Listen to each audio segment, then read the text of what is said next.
Hello everybody, welcome to another video. My name is Infiniti and today I am back with another Continental knitting tutorial. In today's tutorial I will be showing you guys how to knit the moss stitch. This is a really easy stitch that offers you a lot of texture. It is a stretchy stitch both horizontally and vertically, and I really like pairing it with stretchy cast-ons and bind-offs. It's a 3-row repeat, so without further ado, I'm going to jump into this tutorial. To begin, we are going to cast on in multiples of 2. So it's simple enough. You can use any cast on method that you'd like. I am using a stretchy bind on called the Old Norwegian cast on. I have a tutorial for it back on my channel. You can check that out if you are into looking up new ways to cast on your projects. And 20. Alright, now that I have my 20 stitches, what I want to do for row 1 is I'm going to knit this first stitch. It's just an edge stitch. Some people choose to slip their edges. Whichever you prefer is perfectly fine.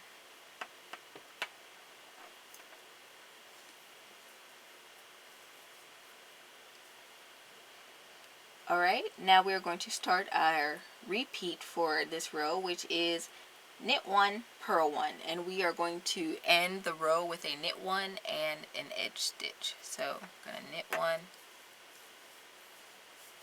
slide these to the end,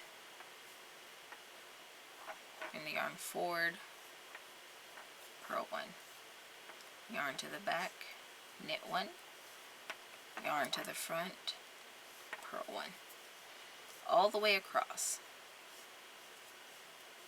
Alright, again I'm at the end of my row, so the last 2 stitches are knit and then work that edge stitch however you prefer. I'm going to knit mine.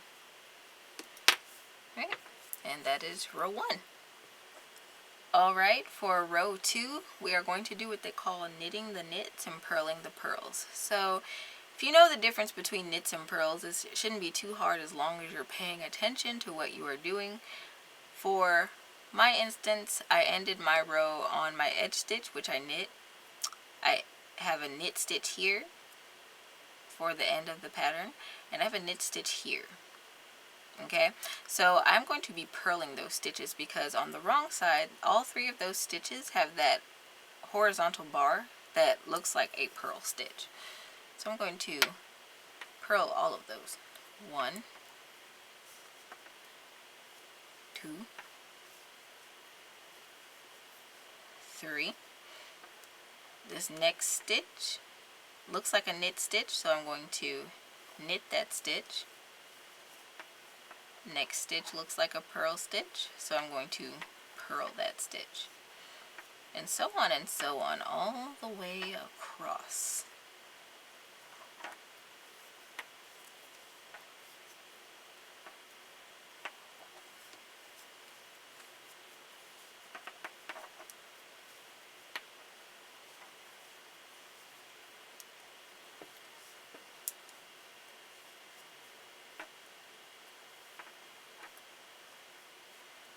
Alright, and for me, these last 2 stitches of my row look to be purl stitches, so I am going to purl both of those stitches.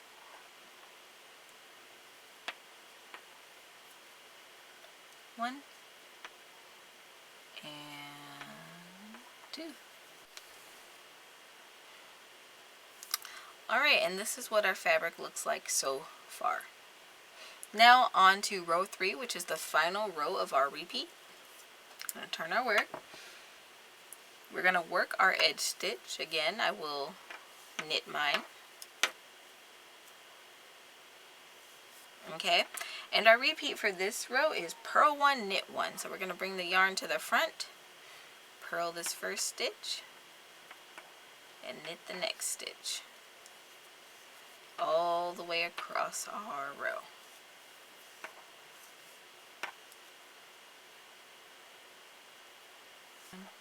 Alright, and now I'm at the end. I have my edge stitch and I'm going to knit that stitch.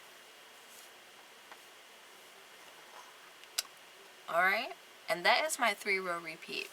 So if you continue those 3 rows, you will end up with a swatch that looks like this. And I think one of my favorite things about the moss stitch is that it is reversible. Both of the sides look really good. I really like this side on this swatch sample. Anyway, I hope you guys enjoyed today's tutorial. If so, don't forget to leave this video a thumbs up. Don't forget to subscribe and hit the notification bell so you don't miss out on future knitting content. Hopefully you want to continue your knitting journey with me. If you want to see further behind the scenes things, pattern designs and releases, things like that, you can check out my Instagram, which is linked in the description box below.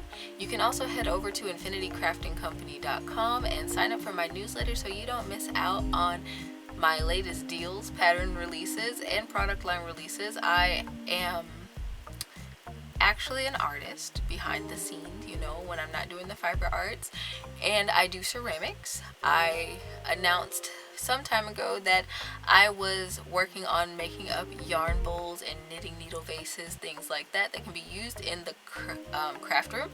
So if you're interested in that sort of thing, head over there, sign up for the newsletter, because that release date is creeping up closer and closer. I still haven't quite announced it yet, but hopefully you will be just as excited about it as I am. You can also check out one of my blog posts where I have been showing things off as of late. So if you're interested in that sort of thing, again, sign up for the newsletter. You won't regret it. And until next time, guys, happy making.